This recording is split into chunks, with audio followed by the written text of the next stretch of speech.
Sí, doctor. Bueno, hay tres actividades que quiero hacer. Una,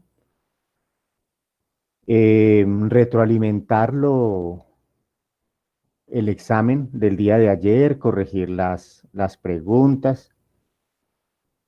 El tema del martes pasado, que pues la universidad decretó un día libre para estudiantes y profesores, era el tema de anticonstipantes. Entonces voy a hacerles como un recuento del tema también.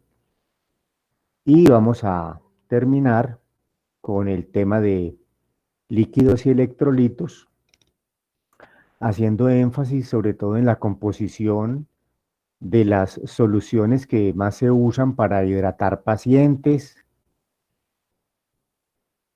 el cálculo de los líquidos y electrolitos con base en el peso del paciente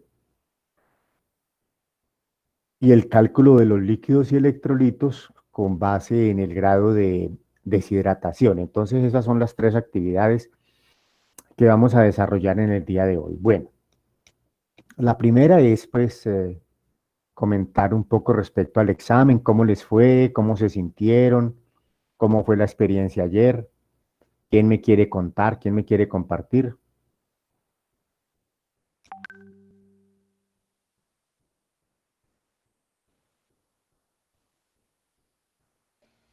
Doctor, pues personalmente me sentí un poco pues, muy cómodo porque la verdad las preguntas eran muy puntuales y eran de temas que los que usted hizo mucho énfasis y pues también los compañeros y pues que me parecieron a mí pues muy concisas y aparte de ser concisas creo que abarcaron pues, todos los temas que tratamos de una buena manera. Entonces creo que sí, o sea, son como lo más importante, lo que realmente, digamos, debemos tener muy presente, aparte de otras cosas, pero creo que fue una buena manera pues, de evaluar los temas. Bueno, en general, con los otros temas, ¿cómo les fue? Con las otras materias, ¿cómo se sintieron? Lo único fue que vieron, pues, de patologías y nos pusieron varias preguntas abiertas, pero pues no, igual, pues tenemos también que acostumbrarnos a eso. En medio, pues, de todo esto de la virtualidad, pues es más complejo, pero pues ya digamos que tenemos también que irnos acostumbrando porque sabemos que aquí en adelante de pronto se va a volver un poco más de esa manera. Claro, y la parte, digamos, de la conexión, ¿cómo estuvo esa parte técnica? ¿Todo funcionó bien? ¿No hubo contratiempos? Creo que la página estaba teniendo unos pequeños problemas, había compañeros que de pronto tenían complicaciones pero directamente con la página. Y pues tengo el dato de unos compañeros que también tuvieron problemas de internet y pues que les tocó presentarlo en otra parte, pero Ah, pues en general, pues sí, o sea, al menos se pudo lograr hacer el parcial. Creo que nos dieron todos un poquito más lograron. de tiempo por ese problema. Sí. Bueno, todos finalmente lograron entonces hacerlo, se dio un poquito más de tiempo, pero bueno, se hizo entonces a la final, se lograron superar los contratiempos. En realidad esto ha cambiado mucho, hay muchos factores diferentes y claro, entonces surgen situaciones distintas, pero bueno, afortunadamente todo se logró salvar. Bueno, en cuanto a las preguntas de farmacología, había una pregunta donde habían unas opciones de medicamentos diversos y se preguntaba cuál no era un antiviral.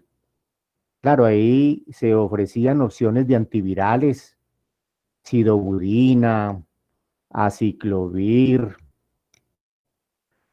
efavirenz, etcétera. Y se presentaba un antimicótico que es la anfotericina B. La anfotericina B, recuerden que es un medicamento clasificado como antimicótico sistémico.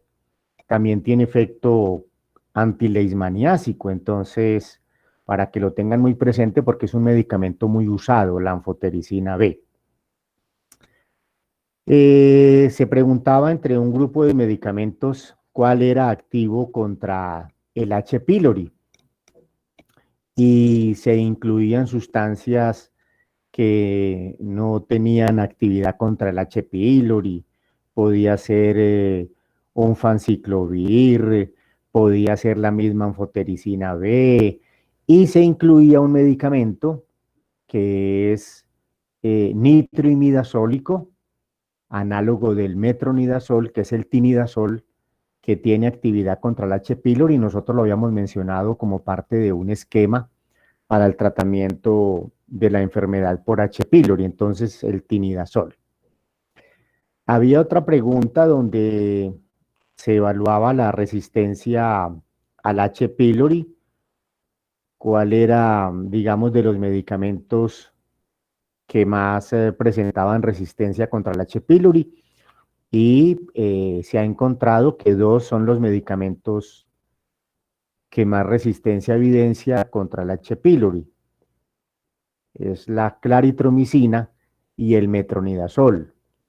Las resistencias a la amoxicilina, a la tetraciclina, en general son bajas, lo mismo que al bismuto. Entonces ahí la opción que había era la claritromicina. Se evaluó también el tratamiento del H. pylori en cuanto a su duración. Es muy importante esto porque, pues, se sabe que el H. pylori es una bacteria que ofrece resistencia, que no se debe tratar con un solo antibacteriano, sino con varios. Y también lo que ha mostrado la experiencia es que los tratamientos que se acercan a los 14 días tienden a ser los que presentan una mayor eficacia, aunque obviamente al haber más tiempo de tratamiento, pues los pacientes pueden experimentar algunos efectos adversos, pero eso sobre todo si usan claritromicina y metronidazol. Con amoxicilina no es tan común. Entonces, la duración del tratamiento en general, pues no está definido, pero pudiera ser 14 días, más o menos, como lo que se está como tendiendo a aceptar hoy, porque se ha visto que esos esquemas de 7 días no son lo suficientemente eficaces, y los de 10 días tampoco alcanzan la eficacia que tienen los de 14 días. Había una pregunta tratando de evaluar efectos adversos de medicamentos que pudieran causar hipocalcemia y osteoporosis. Y se mencionaron diferentes grupos, penicilinas o cefalosporinas, pero había un grupo que sí se ha asociado con osteoporosis y con hipocalcemia, sobre todo en el uso crónico, que son los inhibidores de la bomba de protones. Todos estos antiulcerosos de este grupo de los inhibidores de la bomba de protones, omeprazol, lansoprazol, deslansoprazol, pantoprazol, rabeprazol y esomeprazol, son medicamentos que se están asociando con bajas en los niveles de calcio y aparición de osteoporosis con fracturas. Entonces, aparte pues de los muchos problemas que nosotros ya veníamos mencionando, en la forma de trastornos, de otros trastornos hidroelectrolíticos como hipocalemias, hipomagnesiemias, también las infecciones, no solo respiratorias, sino también la mayor tasa de infecciones asociadas a Clostridium difficile. Entonces, pues estos inhibidores de protones son un grupo importante que a largo plazo se están asociando con mucho problema, y la idea es tratar de evitar los usos crónicos en medida de que no sea necesario. Había una pregunta de cuál inhibidor de bomba de protones se presentaba en ampolletas de 40 miligramos, y se incluyeron medicamentos que eran inhibidores de bomba de protones y otros no. El medicamento que nosotros lo tenemos en ampolletas de 40, nosotros tenemos el omeprazol y el esomeprazol, pero ahí aparecía el omeprazol. Es un medicamento que se usa mucho en urgencias y en las diferentes salas hospitalarias. Y para uso intrahospitalario, la forma farmacéutica en ampolleta es de uso muy común, 40 miligramos. Había una pregunta de qué medicamento se asociaba a infecciones neumónicas. Recuerden ustedes, dentro de las diferentes opciones estaba un antagonista de los receptores H2, que es la ranitidina. Esa era la respuesta. Todos los medicamentos, sobre todo antiulcerosos, que reducen la secreción de ácido clorhídrico, recuerden que tiende a facilitar la colonización del estómago por bacterias que vienen desde el intestino y que, pasando por el esófago y llegando a la laringe, a la tráquea, a los bronquios, realmente terminan causando cuadros de neumonía. Entonces, muy importante esa complicación con los inhibidores de la bomba de protones y con los antagonistas H2. Ahí estaba la ranitidina como opción y esa era. Habían unos grupos de medicamentos y se preguntaba cuáles eran los neutralizantes del ácido clorhídrico dentro de los antiulcerosos. Los inhibidores de la bomba de protones y los antagonistas de los receptores H2 reducen la secreción de ácido clorhídrico. La reducen de manera muy importante, pero no son neutralizantes. El sucralfato y el misoprostol tampoco es neutralizante, sino que son citoprotectores. Los neutralizantes son aquellas sustancias que interactúan con el ácido clorhídrico. Y de los antiulcerosos, los que interactúan con el ácido clorhídrico, convirtiendo en sal y agua e inactivando el ácido clorhídrico para que no genere daño, son los, ¿quién me dice? ¿Cuál sería la respuesta ahí?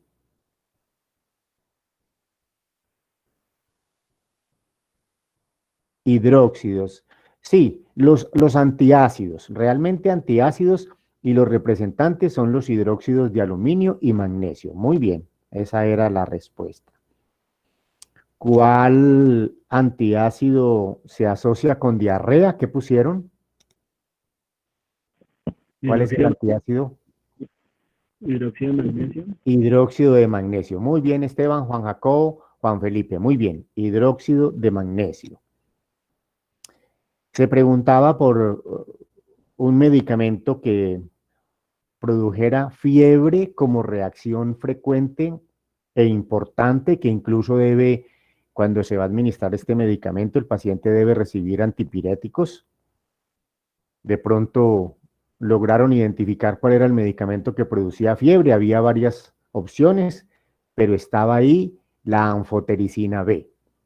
La anfotericina B es un medicamento antimicótico, ya lo habíamos mencionado atrás, que destaca sobre todo por la reacción febril que produce mientras se está administrando, y para evitarla se recurre a veces a usar antipiréticos.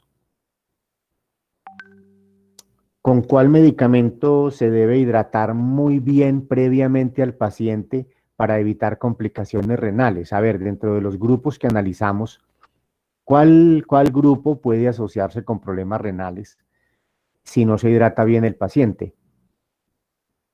Aciclovir, María Alejandra. Muy bien, ese es un medicamento antiviral usado en infección herpética. Cuando es sistémica, el aciclovir se administra vía intravenosa y debe hidratarse muy bien al paciente, darle siquiera unos 2 o 3 litros de líquido previos, si los puede recibir, porque hay pacientes que no los puede recibir. En ese caso hay que mirar si es el aciclovir o es otra opción, pero la buena hidratación y mantener una buena perfusión en el riñón ayuda a evitar que el aciclovir se deposite y cause nefropatía. Había una pregunta: ¿qué se debe solicitar antes de iniciar un tratamiento de una enfermedad ulcerosa péptica que estamos sospechando? ¿Cuál sería el examen más recomendable y por qué? A ver quién me quiere colaborar con esa respuesta. La esofagastroduodenoscopia, Juan Felipe. Muy bien.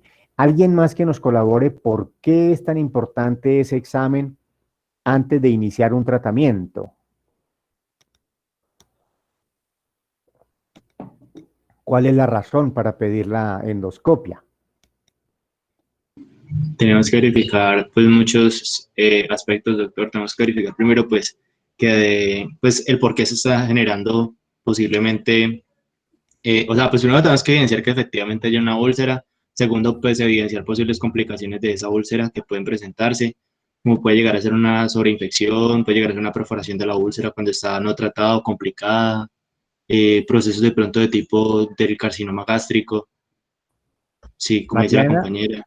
sí, Juan Felipe y Mariana nos apuntan a la presencia de cáncer. Es muy importante la endoscopia, no solo porque nos permite ver la úlcera, nos permite ver su extensión, nos permite tener un parámetro ya más claro para una vez iniciemos el tratamiento y hagamos un nuevo control, definir si el paciente ha mejorado o, como dice Juan Felipe, si ha complicado. Pero el cáncer aparece en un porcentaje importante y debe ser descartado. Además, con la endoscopia es factible hacer la biopsia, es decir, tomar una muestra para mandarla a patología, que nos permite descartar la presencia de células malignas y además nos permite también evidenciar si existe o no el H. pylori.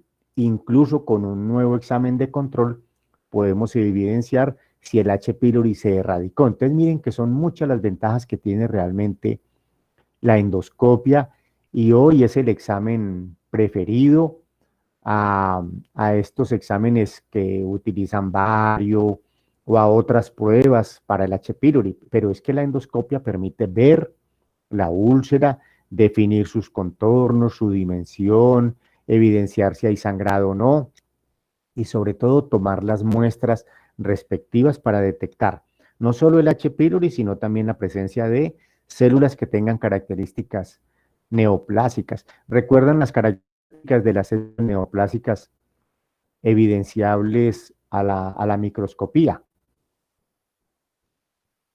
¿Alguien recuerda una?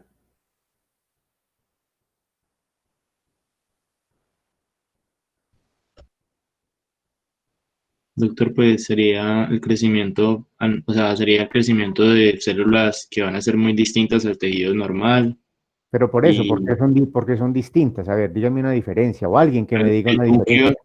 el núcleo de las células va a tener una composición muy diferente y va a ser de una manera eh, como estriada, o sea, no va a tener una composición normalmente acomodada a la célula. Alguien que nos ayude a ver, dando información un poco más precisa, a ver.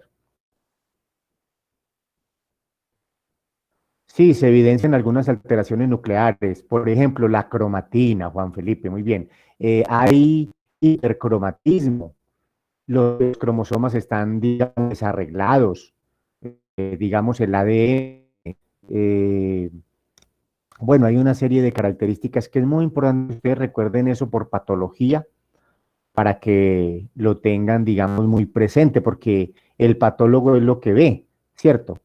Tejido necrótico, cicatrizante y tejido de granulación, no, eso se ve en cualquier proceso inflamatorio. En cualquier proceso inflamatorio podemos ver tejido necrótico sin que sea cáncer. Podemos ver tejido de granulación sin que sea cáncer. Pero, por ejemplo, el hipercromatismo, el desarreglo de, digamos, cromosómico del DNA, todo eso son factores que sí apuntan a que de pronto estamos en presencia de una célula neoplásica y que puede sugerir que de pronto es un cáncer. Eso sí es muy importante. Bueno, ¿cuánto dura el tratamiento en promedio de una úlcera gástrica? Más o menos para que cure. ¿En cuánto tiempo se espera? Las estadísticas que muestran 6 a 8 semanas. Sí, muy bien. Sí, María Alejandra, 6 a 8 semanas. Esa es la respuesta y es un poco más con la úlcera gástrica que con la úlcera duodenal. En la úlcera duodenal puede ser de unas 4 a 6 semanas. ¿Por qué esto es importante? Porque si en 8 semanas debe curar una úlcera gástrica, no tiene sentido que los pacientes estén tomando 4, 5, 6 meses medicamentos para una úlcera gástrica. Algo puede pasar. Y ese algo que puede pasar es que haya un cáncer. Esa es una cosa muy común que vemos en la práctica clínica. Pacientes que le hacen los tratamientos las 8 semanas, no mejoran, siguen en tratamiento, tomándolo, y cuando se les descubre es un cáncer a los 6 u 8 meses. También, obviamente, puede ser que el paciente no tome la medicación, la tome de manera irregular. Bueno, muchas cosas pueden realmente ocurrir que usted como médico tiene que analizarlas. La adherencia, por ejemplo, es muy importante. Si una gestante tuviera úlcera con H. pylori, ¿qué medicamentos se contraindicaría?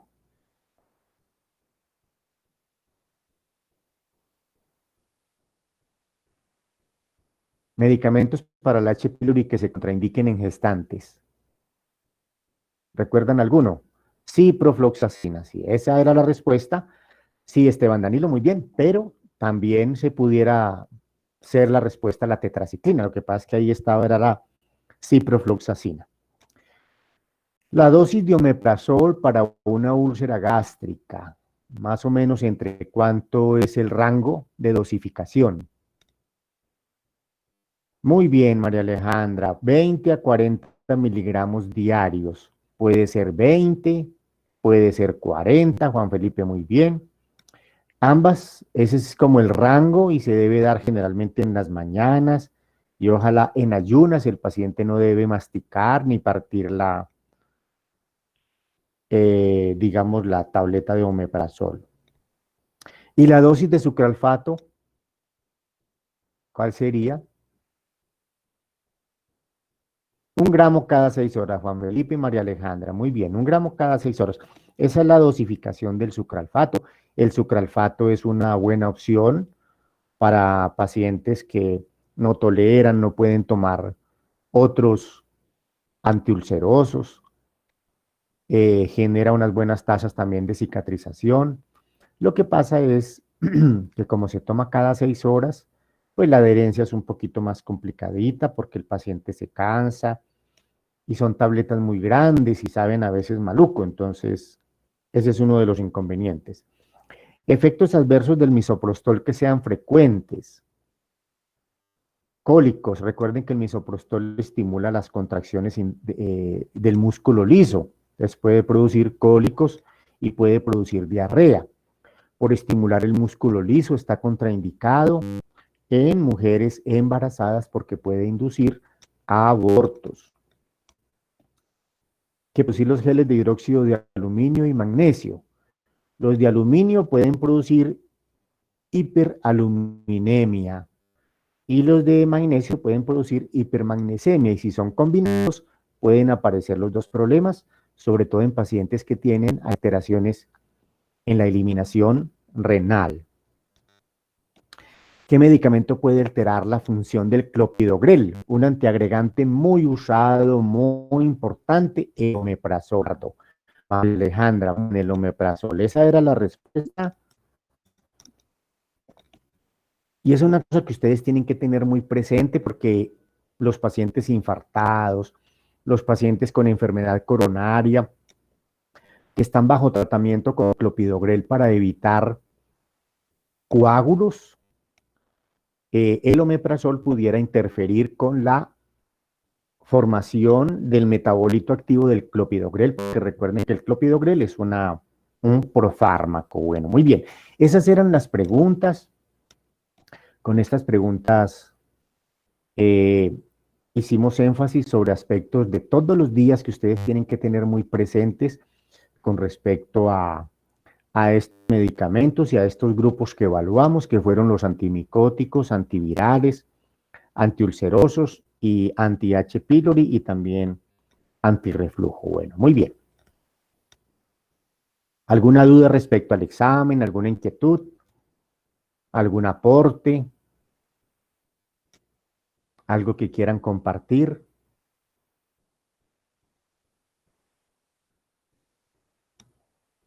Bueno, vámonos entonces para la segunda actividad que vamos a hacer en el día de hoy, que es la clase que corresponde al tema de laxantes o anticonstipantes.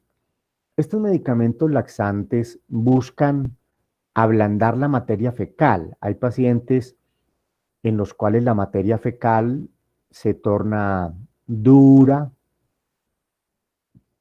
muy deshidratada, O hay pacientes que también tienen una actividad colónica, digamos, muy reducida, una actividad peristáltica menor a la que se considera como, digamos, fisiológicamente adecuada. ¿Para qué? Para tener una deposición siquiera al día. Lo ideal es que el paciente tenga una deposición diaria. No existe un parámetro normal de cuántas deposiciones deben haber al día, pero por lo menos una. Los pacientes que tienen 2, 3, no se puede considerar que sea anormal. Los pacientes que tengan una deposición, idealmente una diaria, pero si el paciente empieza a tener una deposición cada 2 días, cada 3 días, empieza a retener la materia fecal, se hace una materia fecal dura, a veces dolorosa para expulsar, entonces el paciente empieza a tener ya problemas con su calidad de vida y empieza a tener riesgos. Se sabe que los pacientes que no tienen una deposición diaria normal y que presentan estos fenómenos de constipación, por retener mucho más tiempo la materia fecal, recuerden que la materia fecal es un desecho en el cual vienen muchos componentes alimenticios que son cancerígenos, colorantes, todos los alimentos tienen muchas sustancias que son consideradas cancerígenas, sino que se permiten hasta ciertos rangos y en ciertas concentraciones.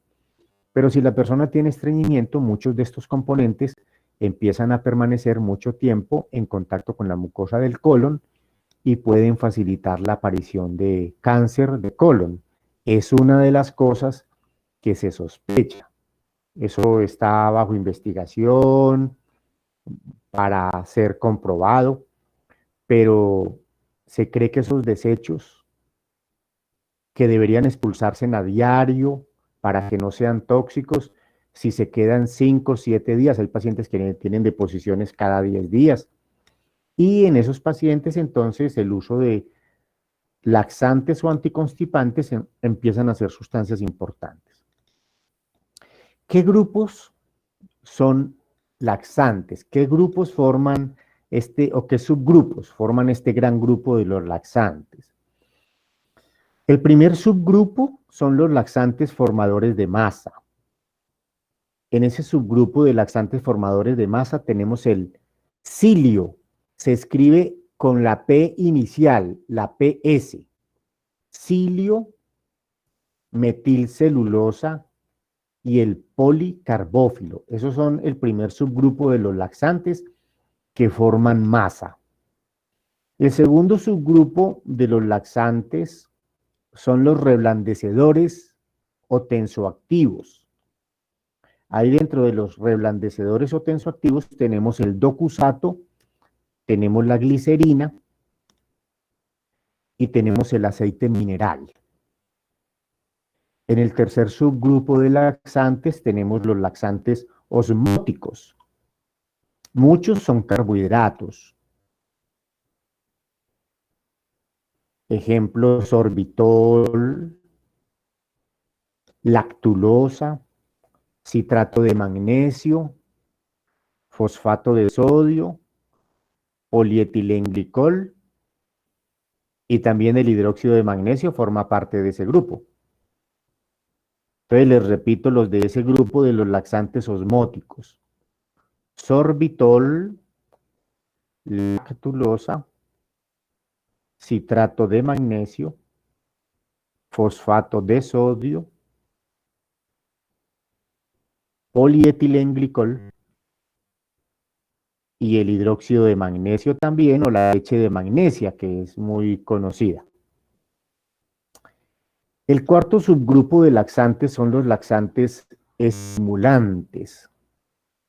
En esos laxantes estimulantes tenemos dos grupitos, que son los derivados de la antroquinona, son laxantes estimulantes derivados de la antroquinona. Ahí tenemos el aloe, el cena con doble N, cena, y la cáscara sagrada. El otro subgrupito de los laxantes estimulantes son los derivados del difenilmetano, donde está el bisacodilo, que es uno de los laxantes más conocidos y más usados, el bisacodilo.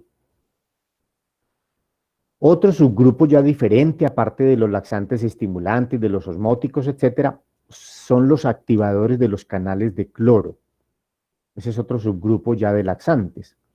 Ahí tenemos la lubiprostona, con B larga, lubiprostona. Lubiprostona. Tenemos otro subgrupo de laxantes que son los antagonistas de los receptores de opioides. Antagonistas de los receptores de opioides. Recuerden que los opioides causan estreñimiento. Es uno de los efectos adversos comunes de los opioides. Los antagonistas de los opioides controlan el estreñimiento producido por opioides o por otras causas, sobre todo por opioides. Ahí tenemos la metilnaltrexona.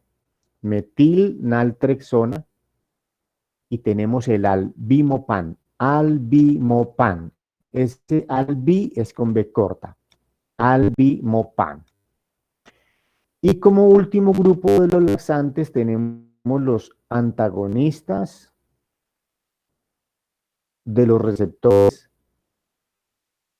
5-HT4 de la serotonina. Antagonistas de los receptores 5-HT4 de la serotonina. Ahí tenemos el tegaserot, la cisaprida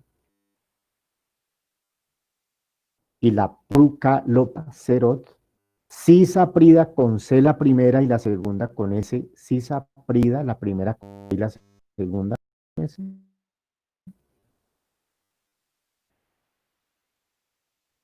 Y la prucaloprida. Estos antagonistas 5-HT4 prácticamente todos han sido retirados del mercado o de pronto algunos se comercializan con restricción cardíacas graves, sobre todo en la forma de alargamiento de los intervalos QT, que han terminado incluso causando arritmias mortales en los pacientes. Entonces ese último grupo, antagonistas de los receptores 5-HT4, tiene detrás ese problema.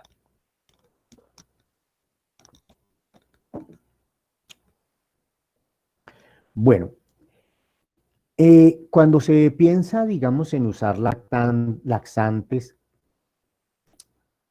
Catherine, cuénteme, el primer subgrupo, les repito, bueno, voy a repetirle más bien todos los grupitos, ¿sí? Y lo voy a hacer de una manera más rápida. El primer subgrupito son los laxantes formadores de masa. Ahí tenemos el cilio, la metilcelulosa y el policarbófilo. El segundo subgrupito de laxantes son los reblandecedores o tensoactivos. Ahí tenemos el docusato, la glicerina y el aceite mineral. El tercer subgrupito son los laxantes osmóticos. Ahí tenemos hidróxido de magnesio, sorbitol, lactulosa, citrato de magnesio, fosfato de sodio y el polietilenglicol. El cuarto subgrupito son los laxantes estimulantes.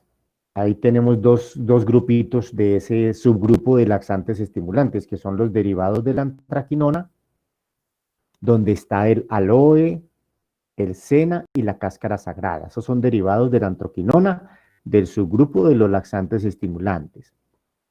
Y el bisacodilo, que es derivado del difenilmetano, también laxante estimulante. En el quinto grupo de laxantes tenemos los activadores de los canales de cloro, donde está la lubiprostona. En el sexto subgrupito de los laxantes tenemos los antagonistas de los receptores de opioides, metilnaltrexona y albimopan. Y en el séptimo subgrupito de los laxantes estimulantes tenemos los antagonistas 5-HT4, tegaserot, cisaprida, prucaloprida. En realidad, cuando se tiene un paciente con estreñimiento, lo más importante es mirar sus hábitos. Y antes de enviar laxantes como tratamiento, es mirar los hábitos intestinales, porque a veces hay malos hábitos. Entonces hay que favorecer unos buenos hábitos intestinales y que hábitos que ayuden a una función intestinal normal. Por ejemplo, una buena hidratación. Se recomienda que los pacientes tomen 1 o 2 litros de agua diarios para mantener un buen nivel de hidratación y eso ayuda a mantener una materia fecal, o, digamos, no tan seca. Si el paciente no tiene problemas de riñón, edemas, corazón, se puede utilizar esta instancia. Siempre respetar el deseo de hacer la defecación. Generalmente el deseo de defecar es más común en las mañanas, después de comer, por los reflejos gastrocólico, enterocólico, etcétera. Y a veces no respetar eso, el organismo va olvidando esos reflejos y se va generando el estreñimiento. Un alto consumo de fibra en la forma de frutas o verduras, eso es muy importante. Entonces, todos estos aspectos de modificar el estilo de vida son muy importantes. Ya si no mejora, se deben hacer estudios diagnósticos porque detrás de un estreñimiento puede haber una tumoración del colon o del recto. Y ya descartado todo esto, se pueden entonces utilizar laxantes, pero ojalá que sean laxantes por por cortos periodos, no por largos periodos, sino por cortos periodos. El uso de laxantes durante largos tiempos se asocia con trastornos hidroelectrolíticos y algunos han sido cuestionados por tener, digamos, riesgos de efectos adversos importantes. Vamos a hablar entonces un poquito de los laxantes formadores de masa. Ahí tenemos el cilio, la metilcelulosa y el policarbófilo. Estos generalmente son coloides hidrófilos. No son absorbibles y lo que hacen es captar agua hacia la luz intestinal, produciendo un gel voluminoso que distiende el colon y activa la peristalsis. Inconvenientes. Pueden producir flatos, sensación de gases en el abdomen o meteorismo, porque son digeridos por las bacterias intestinales y se forman gases, entonces es incómodo. En el grupo de los laxantes tensoactivos o anticonstipantes del grupo de los tensoactivos o reblandecedores, ahí tenemos el docusato, la glicerina y el aceite mineral. Estas sustancias reblandecen las heces porque permiten la entrada de agua al interior de la materia fecal, entonces la van ablandando. Se pueden administrar tanto en forma oral como en forma de supositorios. Y sobre todo hay que tener mucho cuidado con el aceite mineral, porque cuando se ingiere, si el paciente vomita, puede haber broncoaspiración, que puede ser grave. También estos reblandecedores o tensoactivos pueden alterar la absorción de vitaminas liposolubles, sobre todo de la vitamina A, D, E y K. El grupo de los laxantes osmóticos. En este grupo de los laxantes osmóticos, generalmente tampoco se absorben y hacen más solubles las heces, aumentando el bolo fecal. Estos pueden ser generalmente carbohidratos, algunos no son absorbibles, como la leche de magnesia, que puede tener riesgos de hipermagnesemia. Ese es uno de los inconvenientes, sobre todo en pacientes que tienen insuficiencias renales. En el caso del sorbitol y la lactulosa, tienden a ser metabolizados por bacterias intestinales, produciendo también flatos y meteorismo, igualmente cólicos. El citrato de magnesio y el fosfato de sodio, por su actividad osmótica, tienden a atraer agua hacia el intestino y el colon. que no se reabsorben con rapidez. Entonces tienden a producir evacuaciones rápidas. Sobre todo eso ocurre con el citrato de magnesio y el fosfato de sodio. Estos son los que a veces se considera purgantes porque como atraen agua que no supera la capacidad absortiva, entonces sale en forma de una deposición líquida y se considera que es la purga, ¿cierto? Lo que se llamaba los purgantes. Y pueden generar un alivio rápido del estreñimiento. Ese fosfato de sodio tiene mucho cuidado porque los fosfatos pueden depositarse a nivel renal y causar insuficiencias renales. Ese es uno de los inconvenientes.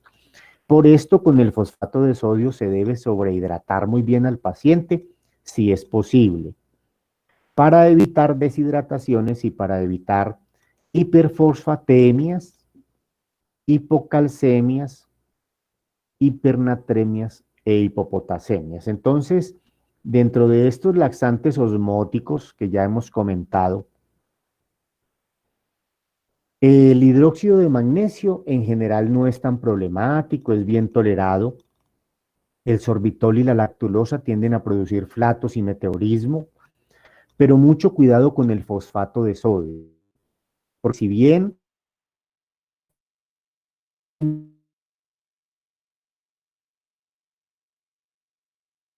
pueden producir todas esas alteraciones hidroeléctricas de deshidratación, hipocalcemia, hipopotasemia, hiperfosfatemia e hipernatremia, que terminan causando problemas renales graves y también arritmias. Entonces es muy importante eso. Ese fosfato de sodio se debe evitar en pacientes ancianos, en pacientes debilitados, en pacientes deshidratados, en pacientes con insuficiencias renales o que tengan nefropatías o que tengan cardiopatías. Entonces es un medicamento de cuidado ese fosfato de sodio.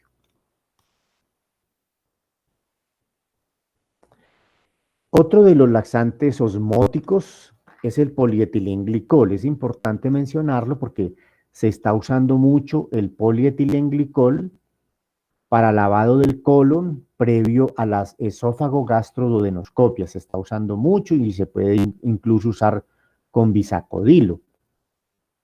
Ese polietilenglicol,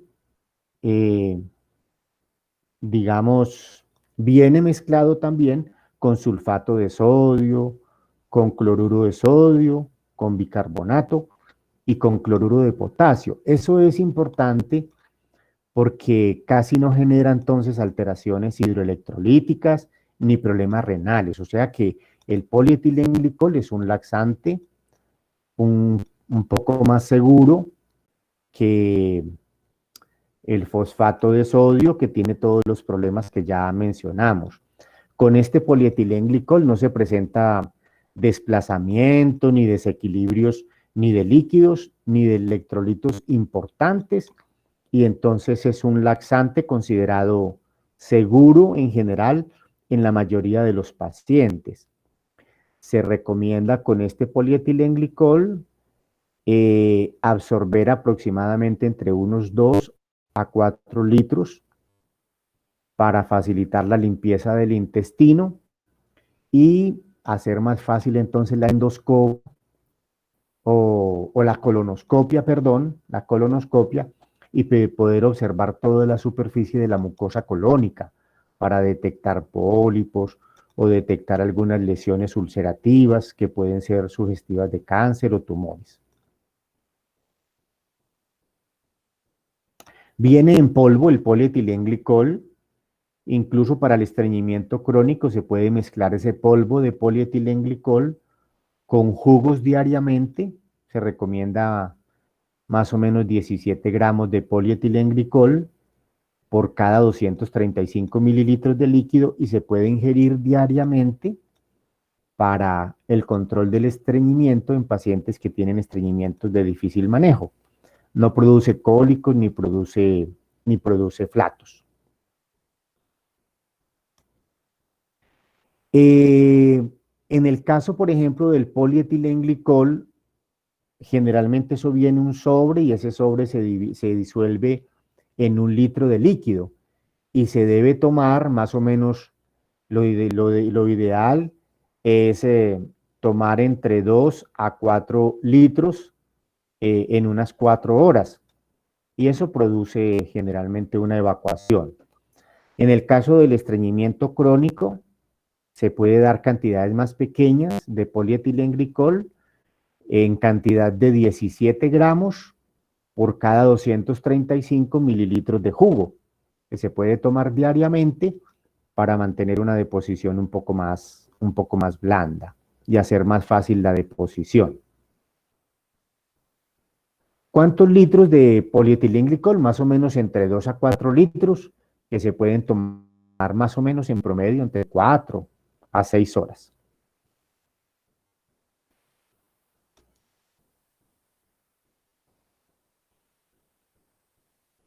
Este grupo, aparte de estos grupos de los laxantes osmóticos y los que ya hemos mencionado, te recuerden que también tenemos los laxantes estimulantes.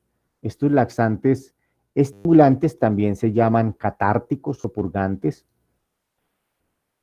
Estos generan evacuaciones al aumentar la secreción de agua y electrolitos.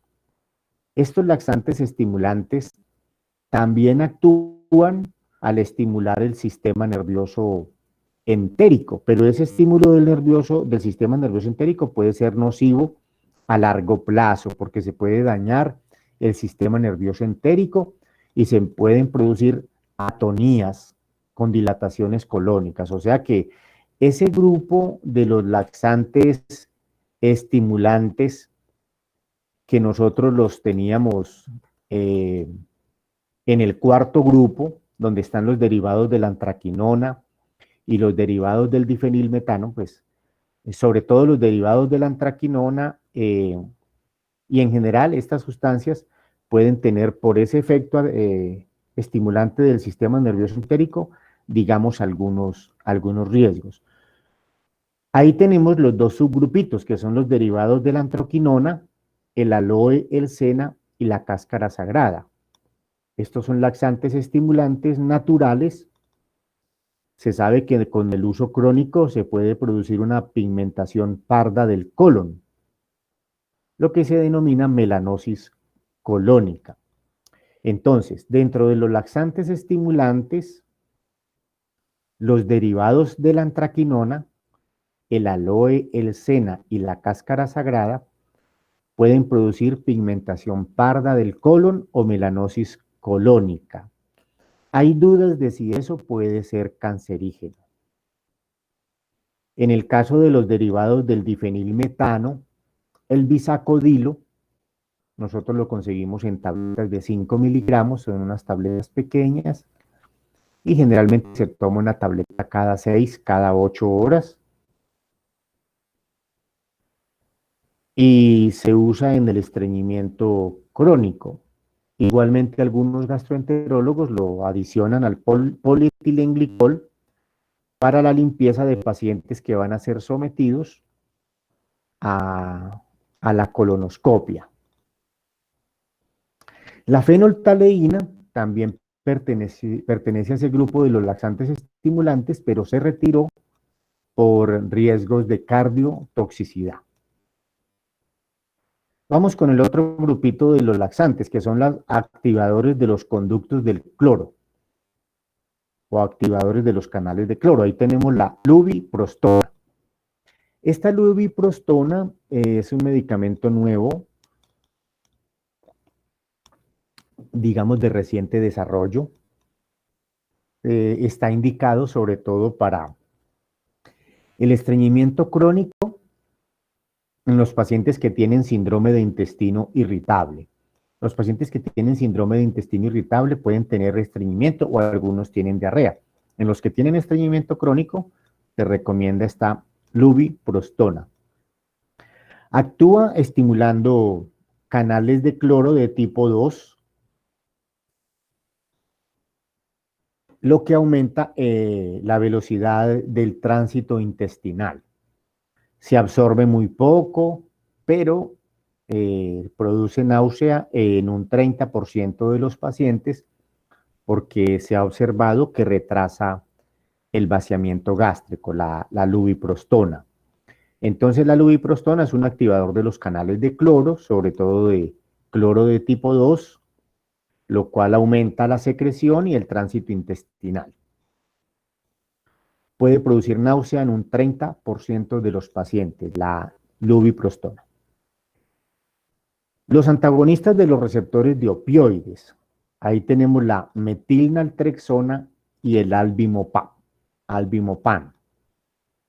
Estos antagonistas de receptores de opioides tienden a antagonizar más que todo receptores mu de opioides. Se sabe que no cruzan la barrera hematoencefálica y tienen un efecto más que todo de tipo periférico. Se indican sobre todo en pacientes que tienen cáncer y que están bajo tratamiento de opioides y que hacen estreñimientos de difícil manejo que no responden a otras instancias farmacológicas. Se administra por vía subcutánea en dosis de 0.515 miligramos por kilo cada 2 días. Entonces, como opción para tratar el estreñimiento de los pacientes que tienen estreñimiento asociado a opioides en cáncer, esta metilnaltrexona, que es un antagonista de los receptores mu de opioides, por vía subcutánea, en dosis de 0.15 miligramos por kilo cada 2 días, puede ser una opción, digamos, interesante.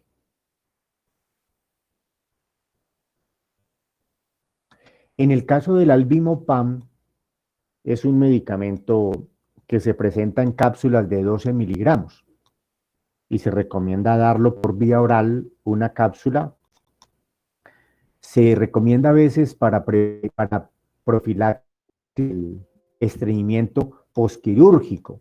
Entonces se recomienda darlo 5 horas antes de la cirugía, 12 miligramos vía oral.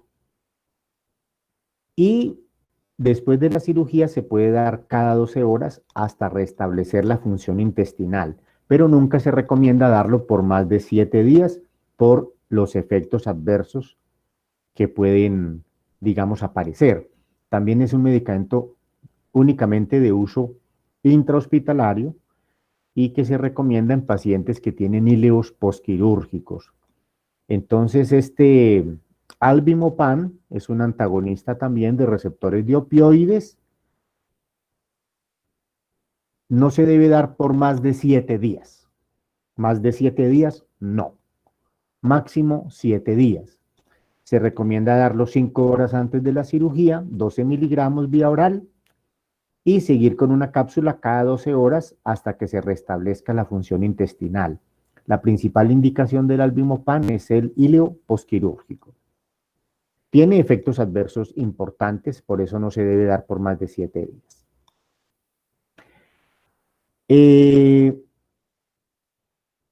Este grupo de los agonistas 5-HT4, que es el último grupo de los laxantes, estimulan los receptores 5-HT4 presinápticos. Son agonistas de los receptores 5-HT4 presinápticos. Y tienden a aumentar la liberación de algunos transmisores como el péptido relacionado con el gen de la calcitonina, aumentan la liberación de acetilcolina y aumentan la liberación de sustancia P. Al aumentar la actividad de estos transmisores, entonces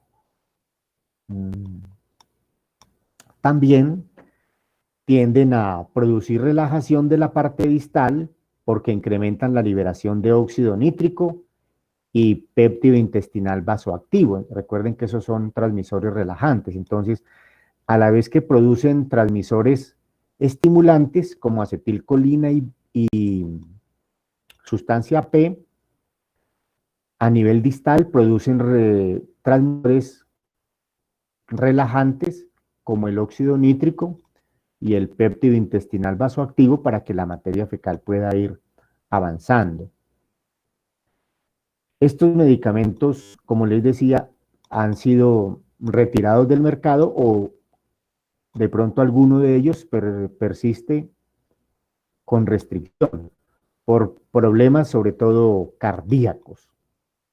Inhiben algunos de ellos canales de potasio y pueden producir trastornos del ritmo cardíaco graves. Estimulan la acción del péptido relacionado con el gen de la calcitonina.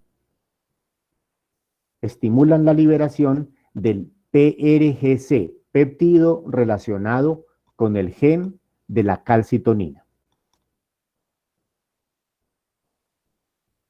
Entonces, estos medicamentos, este último grupo, que modifican la actividad de los receptores 5-HT4, tienen ese inconveniente. La seguridad, algunos de ellos que se han usado, se han retirado. La cisaprida se usó durante mucho tiempo como prokinético y se usó mucho en niños y causó muertos y problemas por arritmias cardíacas ventriculares que llegaron a ser fatales. Entonces, es importante tener presente, digamos, ese aspecto con ese grupo.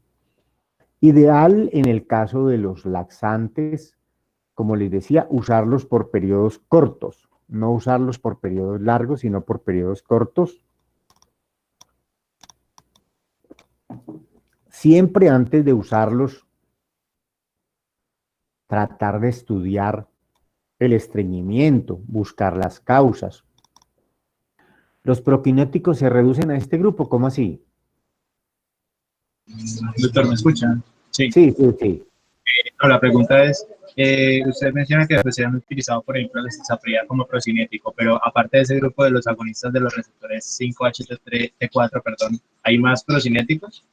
Sí. Sí, recuerden que nosotros tenemos los bloqueadores de la dopamina, la metoclopramida, domperidona. Entonces, son los medicamentos que más se usan como prokinéticos, metoclopramida y domperidona. Esa cisaprida se retiró, pero todavía quedan en el mercado clevoprida y otros análogos de la cisaprida, que realmente yo diría que son más, digamos, tienen un perfil de seguridad bajo respecto al beneficio.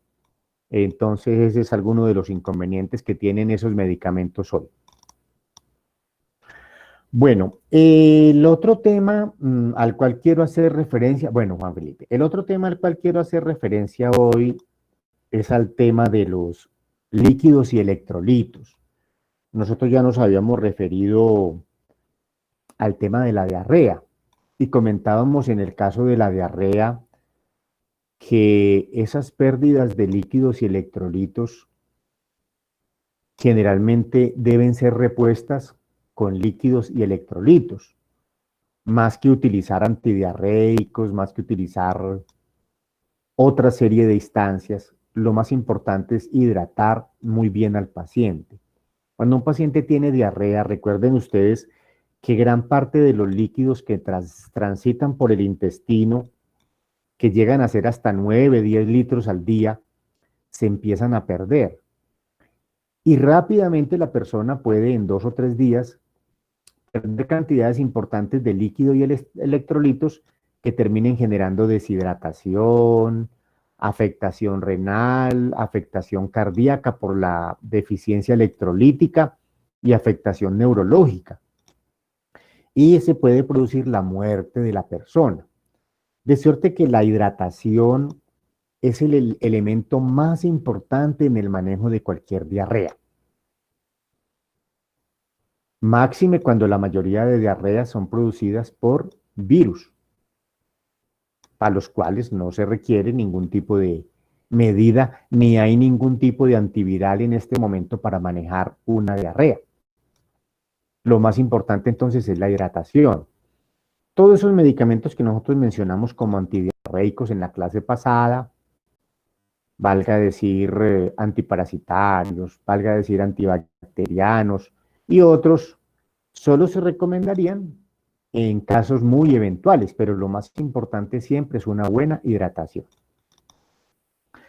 Hay veces la hidratación se puede hacer oral, y para la hidratación oral nosotros tenemos sales de rehidratación oral o simplemente agua, jugos.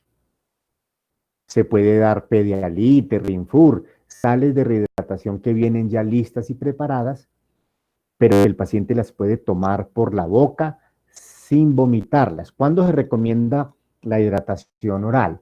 Sobre todo cuando el paciente no esté vomitando, cuando el paciente ingiera bien y de buena forma la solución hidroelectrolítica. Aún en los pacientes que vomitan, se pueden dar pequeñas cantidades de cucharaditas pequeñas para evitar el vómito. Y si el paciente vomita, pues se podrá dar, digamos, un antiemético, ajustando las dosis al nivel de deshidratación, a la edad, a la función renal, a las condiciones del paciente, para tratar de restringir el vómito del paciente y que reciba mejor la solución hidratante. Esa hidratación oral generalmente se puede usar cuando el paciente tiene una deshidratación grado 1 o deshidratación grado 2. ¿Cómo son las deshidrataciones grado 1, 2 o 3? Nosotros, la forma más sencilla de identificar el grado de deshidratación del paciente es por la clínica.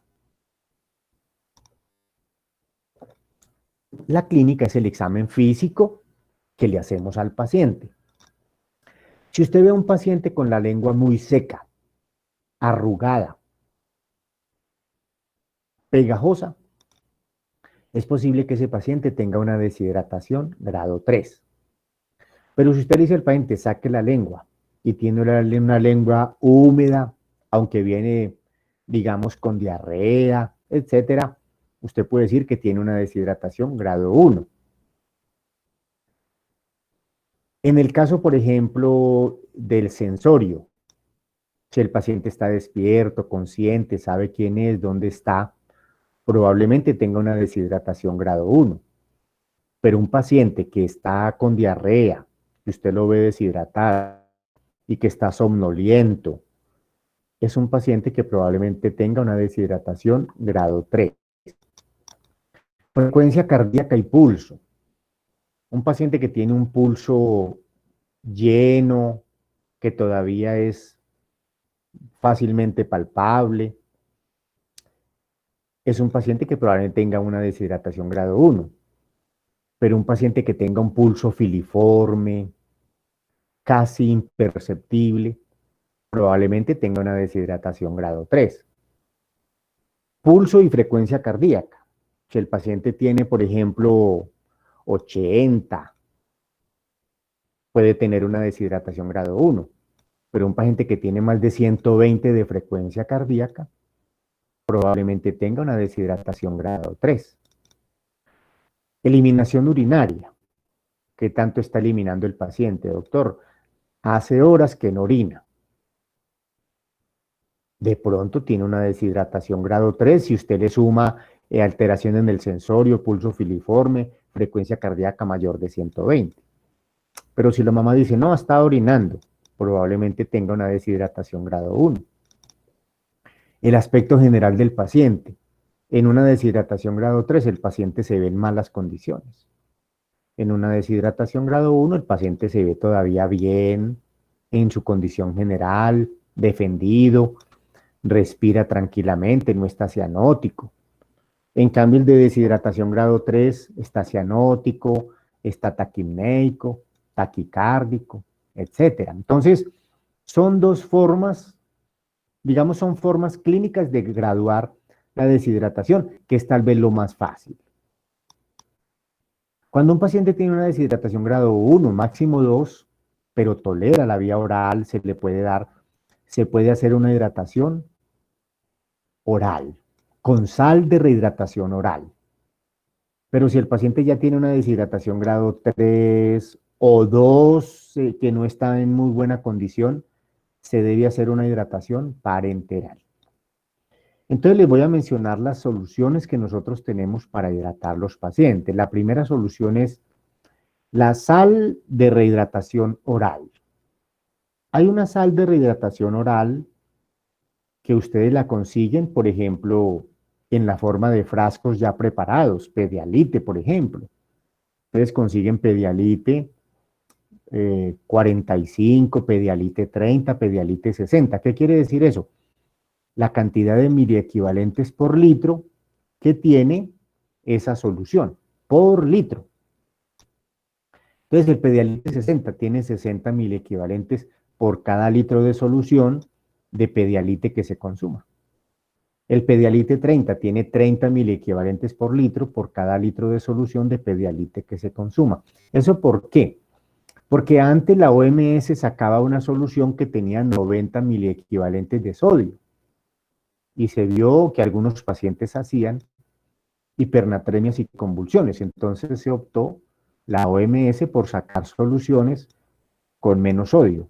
Igual las compañías comerciales también los han sacado. Estas soluciones de rehidratación oral se dan por la boca, se pueden disolver en agua, se pueden disolver, lo ideal con agua. Hay algunas de sabor a fresa, frambuesa, uva, etc. Y les voy a dar la concentración por litro que tiene la sal de rehidratación oral de la OMS.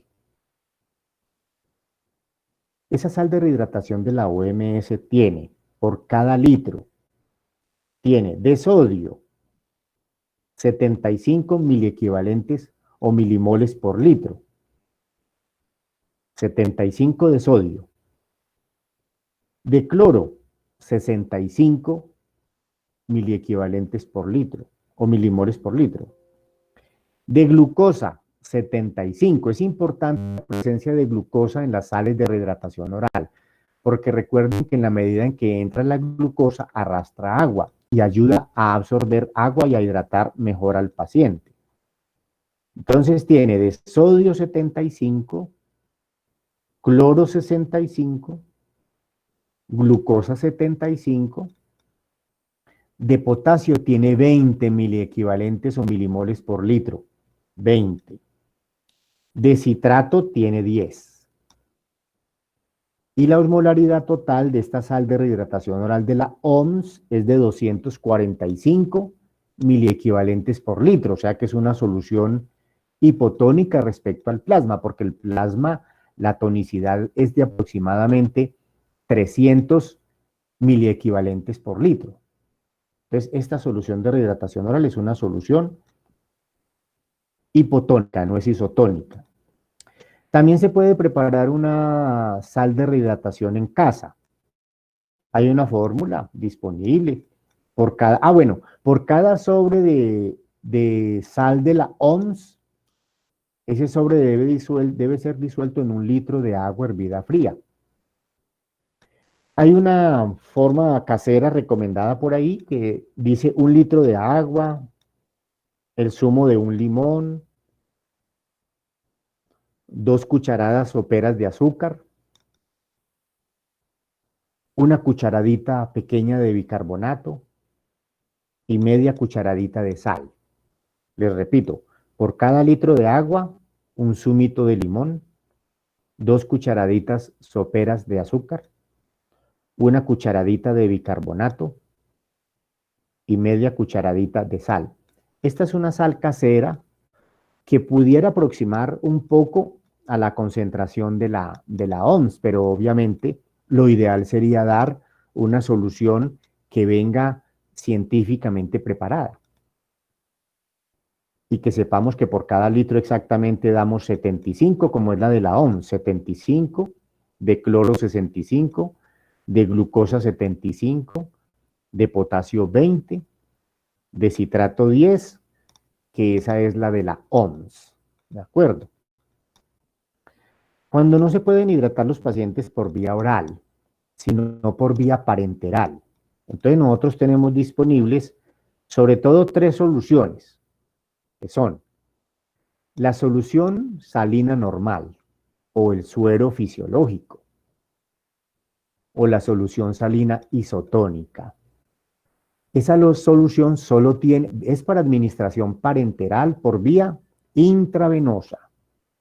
Únicamente tiene cloro y sodio. No tiene potasio, no tiene calcio, no tiene ningún otro componente. Entonces el suero fisiológico solo tiene sodio y cloro. Por cada litro hay de sodio 154 miliequivalentes por litro. Por cada litro 154 miliequivalentes de sodio. Y por cada litro 154 miliequivalentes de cloro. La osmolaridad total de esta solución es de 154 más 2, más 154 serían 308, que se aproxima a los 300 de la osmolaridad normal del plasma, o sea que se dice que esta solución es isotónica con el plasma. Eso es importante porque ni entra a los glóbulos rojos, ni de los glóbulos rojos sale ningún tipo de líquido, no hay problema. No genera hemólisis, no digamos, no produce daños a nivel celular.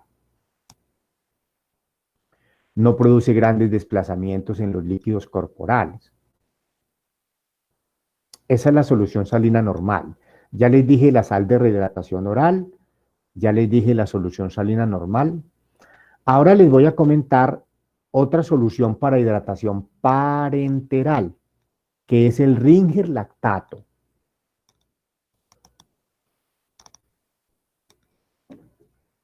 Esa es una solución muy parecida al plasma, que se usa para reponer a veces en líquidos en pacientes que han sangrado, etc. ¿Qué contiene esa solución de Ringer lactato? Contiene de calcio por cada litro, ¿no? De calcio, 3 miliequivalentes. De potasio, 4 miliequivalentes. De sodio, 130 miliequivalentes. De cloro, 110 miliequivalentes. De lactato, 27 miliequivalentes. Ese lactato se transforma en bicarbonato en el hígado y es útil entonces en pacientes que tienen acidosis porque el bicarbonato neutraliza el ácido. Pero no es buena en pacientes que tienen alcalosis. Entonces, les repito el contenido del Ringer lactato. Calcio, 3 miliequivalentes por litro. Potasio, 4 miliequivalentes por litro. Cloro, 110 miliequivalentes por litro.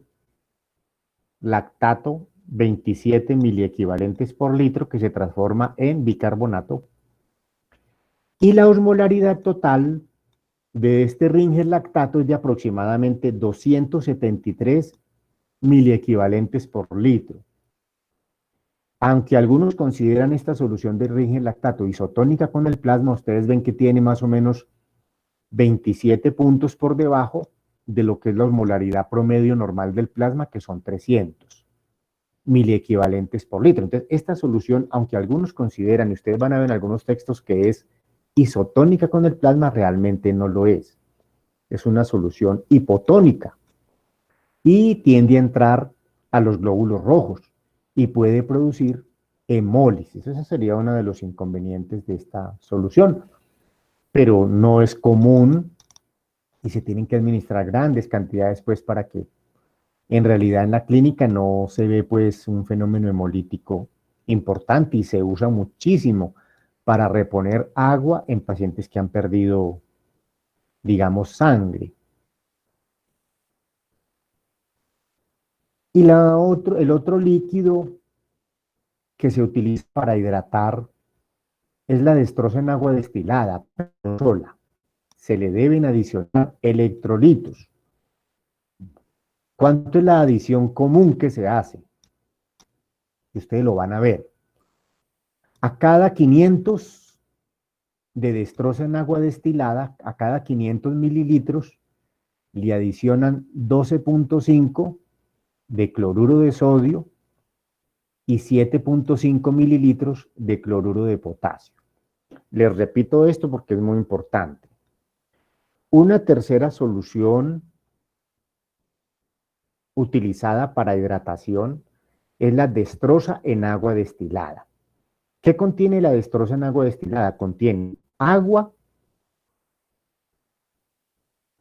y por cada litro de agua tiene 100 miligramos de destroza. Ah, perdón, 50, tiene 50 gramos, 50 gramos de destroza, por eso es al 5%. O sea, por cada 100 mililitros tiene 5 gramos. Por litro tiene 50 gramos. Aporta 200 calorías aproximadamente, pero solo aporta glucosa 50 gramos por litro. Pero no aporta electrolitos, entonces no se debe administrar para hidratar si no se le suman los electrolitos. ¿Cómo se le suman los electrolitos? La fórmula más común es a cada 500 de destroza en agua destilada, adiciónele 12,5 de natrol, que es cloruro de sodio, 12,5 mililitros de natrol, y 7,5 mililitros de catrol, que es cloruro de potasio.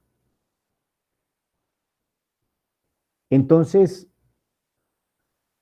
yo tengo una bolsa de 500 de destroza en agua destilada y adiciono 12,5 mililitros de natrol, que tiene cloruro de sodio, y le adiciono 7,5 mililitros de catrol, que tiene cloruro de potasio. Y ahí tengo la solución ya para administrar agua con electrolitos. Es muy usada, por ejemplo, en pediatría. Esa fórmula es muy usada en pediatría. Destrozan agua destilada y a cada 500 adiciónele 12,5 de natrol y 7,5 de catrol. Ahora, ¿cuánto líquido administramos? ¿Cuánto líquido se administra? Entonces hay dos cosas acá muy importantes. Uno, según el peso del paciente. Esa es una fórmula para calcular el agua, la cantidad de agua que voy a administrar, según el peso del paciente. Y la formulita es la siguiente. Pongan mucha atención. Para los primeros 10 kilos de peso, ejemplo, un niño pesa 4 kilos, está dentro de los primeros 10 kilitos de peso, se le dan 100 mililitros por kilo. Entonces, un niño de 4 kilitos, si le fuéramos a calcular el agüita para las 24 horas, necesitaría 100 mililitros por cada kilo, o sea, 100 por 4. Necesitaría 400 mililitros para las 24 horas. Eso es para los primeros 10 kilos de peso. ¿Qué pasa si el paciente tiene más de 10 kilos, pero está entre 10 kilos y 20? Cuando está entre 10 kilos y 20, entonces usted ya tiene los 100 para los primeros 10. Y para los segundos 10, de 10 a 20, calcula con base en 50 mililitros por kilo. Entonces, ¿cuánto necesitaría una persona que tenga 12 kilos? Necesitaría, para los primeros 10 kilos, 10 por 100 serían 1000 mililitros. Y para los otros 2 kilos serían 50 por kilo. 50 por 2 serían 100. En total necesitaría 1100 mililitros para las 24 horas. Cuando está hasta los 20 kilos. ¿Qué pasa si el paciente se pasa de los 20 kilos? Tiene 30, 40, 32, 24.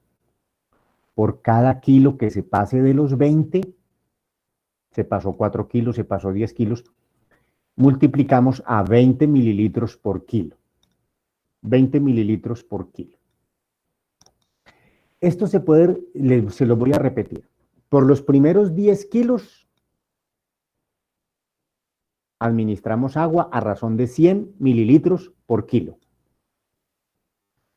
Por los segundos 10 kilos, de los 10 a los 20, administramos 50 mililitros por kilo. Y después de los 20 kilos, administramos 20 mililitros por cada kilo que el paciente supere los 20 kilos. ¿De acuerdo? ¿Sí está entendido eso? ¿Les ha quedado claro? Este cálculo total se da cada 24 horas y usted ya lo puede repartir por hora, le administro cuánto. Entonces, el total usted lo divide entre 24 horas y le da cuánto administra por hora. Es lo más sencillo por ahora que ustedes pueden ir aprendiendo, es lo más sencillito, para no enredarles mucho la piola. Pero sí les quedó un poquito, no, les quedó claro. Bueno, Cristian Camilo, Juan Felipe Caicedo dice que sí, María Alejandra, bueno, espero que a todos les haya quedado claro. Esto se puede resumir, esto que dijimos ahorita, para los primeros 10 kilos, 100 mililitros por kilo, para los segundos 10 kilos, 50 mililitros por kilo, y después de los 20 kilos, 20 mililitros por kilo. Eso se puede resumir en dos cositas. Uno, para los primeros 20 kilos, 1.500 mililitros. O sea que si el paciente tiene, por ejemplo, 28 kilos, para los primeros 20 kilos usted dice 1.500, que serían 100 para los primeros 10 y 50 para los segundos 10, 1.500. Ahora, ¿cuántos kilos se pasó de los 20? Si pesa 28, se pasó 8 kilos. 8 por 20 serían 160, más 1.500 serían 1.660 mililitros. ¿Cuánto administro por hora? Divido entre 24. Y eso es lo que tengo que administrar por hora. ¿Entendido eso? ¿Les ha quedado clarito?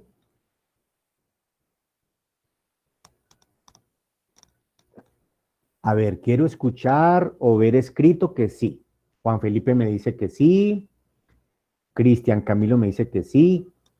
María Alejandra, Caterín, Esteban, María Alejandra, Ana Sofía, muy bien. ¿Quién no entendió? Para volverle a explicar, tratar de que quede comprendido ese concepto en todo el grupo. A ver, de pronto alguien que no haya entendido.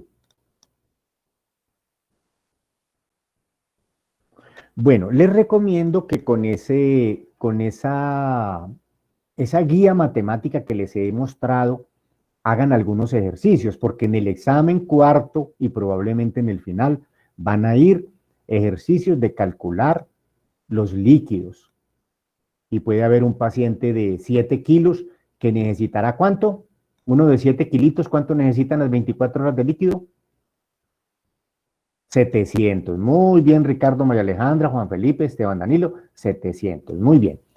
Y si hay un paciente de 14 kilos, ¿cuánto necesitaría?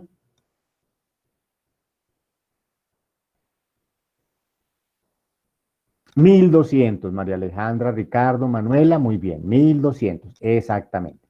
Y si tuviera 30 kilos, ¿cuánto necesitaría?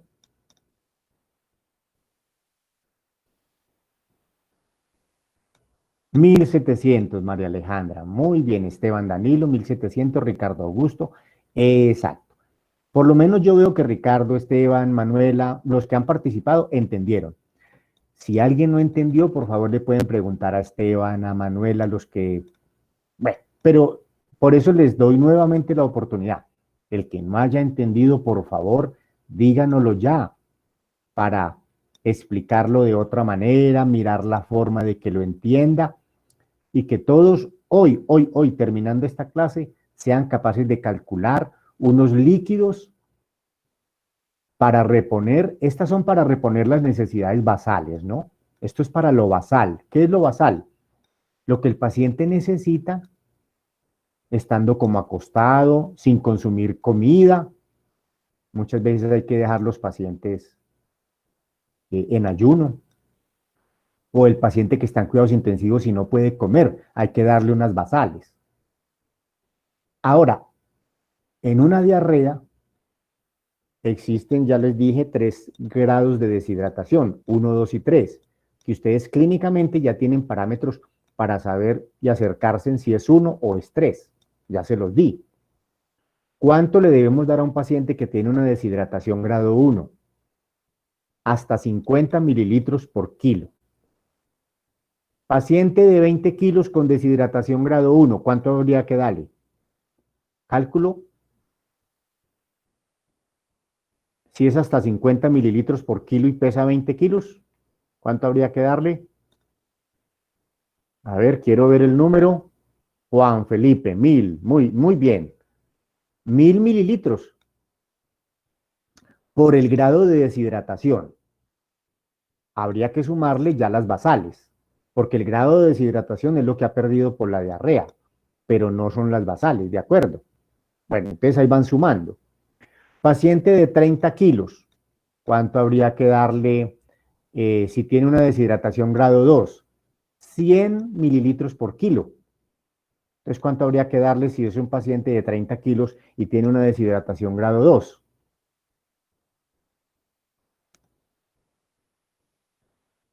A ver, 3000 mililitros, o sea, 3 litros. Correcto, Juan Felipe y María Alejandra. Muy bien, Ricardo, muy bien, 3 litros.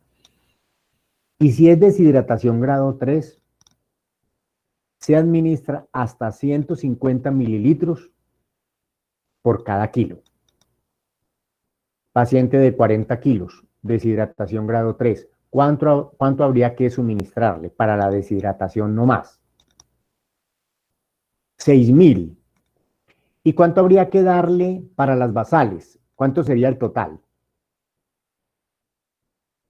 Serían 6000 por la deshidratación grado 3, ¿cierto? Serían 1500 por los primeros 20 kilos y 20 mililitros por cada kilo y pesa 40 kilos. Serían 800. ¿Cuánto serían total? 1900.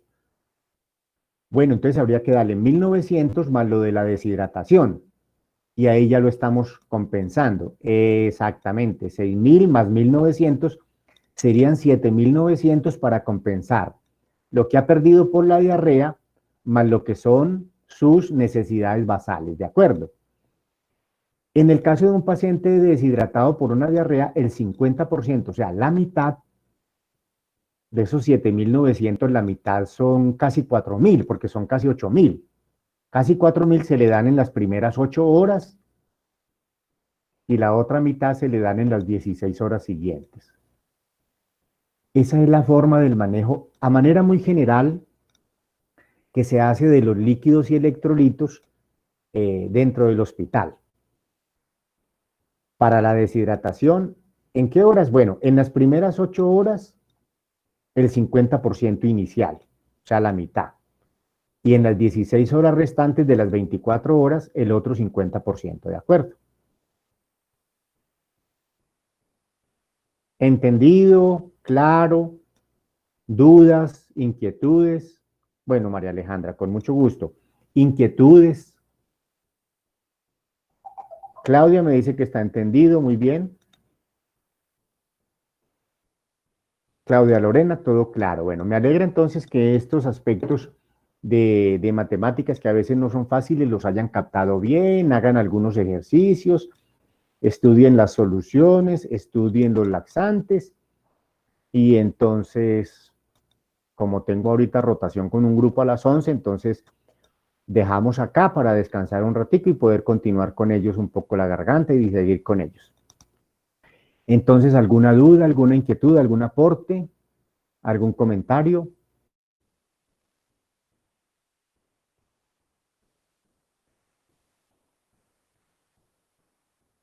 Los resúmenes sí, los resúmenes hasta el lunes, espero que los hagan también como los hicieron para este segundo ciclo y que eso no solo les permita ir entonces trabajando para ir construyendo un artículo, ir aprendiendo a escribir, a traducir, sino también que le ayude para las notas y para su aprendizaje en general. Bueno, entonces hasta el lunes hay plazo para que Esteban nos ayude con los resúmenes.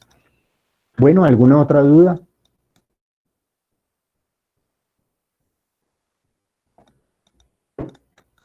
Bueno, si no hay más dudas, entonces dejamos acá. Espero que con el grupo que tengo ahorita rotación a las 11 estemos listos para hacer ahorita la rotación y vayamos avanzando también en esa parte práctica. A todos, entonces, muchas gracias. Un muy buen día, Caterín, muchas gracias. María Alejandra, muchas gracias. Juan Felipe, Ricardo, Manuela, a ustedes, Juan Jacobo, María Camila. Claudia Lorena, Nayib y María Alejandra. A ustedes todos, muchas gracias por su atención. Que acaben de pasar un buen día, Laura, perdón, Rodríguez, Mariana Martínez, muchas gracias a ustedes también. Bueno, buena mañana. Entonces, Doctor, sí, perdón interrumpirlo. Doctor, era para recordarle y pues para decirle que nosotras tenemos rotación a las 4:30. Ya le mandamos el link al correo. sí, muchas gracias. Ya recibí el link, también estamos a las 4:30 pendientes y ahorita a las 11 con el otro grupo. Bueno, muchas gracias por recordarme, Caterina. Bueno, Muchas muy gracias. amable. Hasta luego. Bueno, que esté muy bien.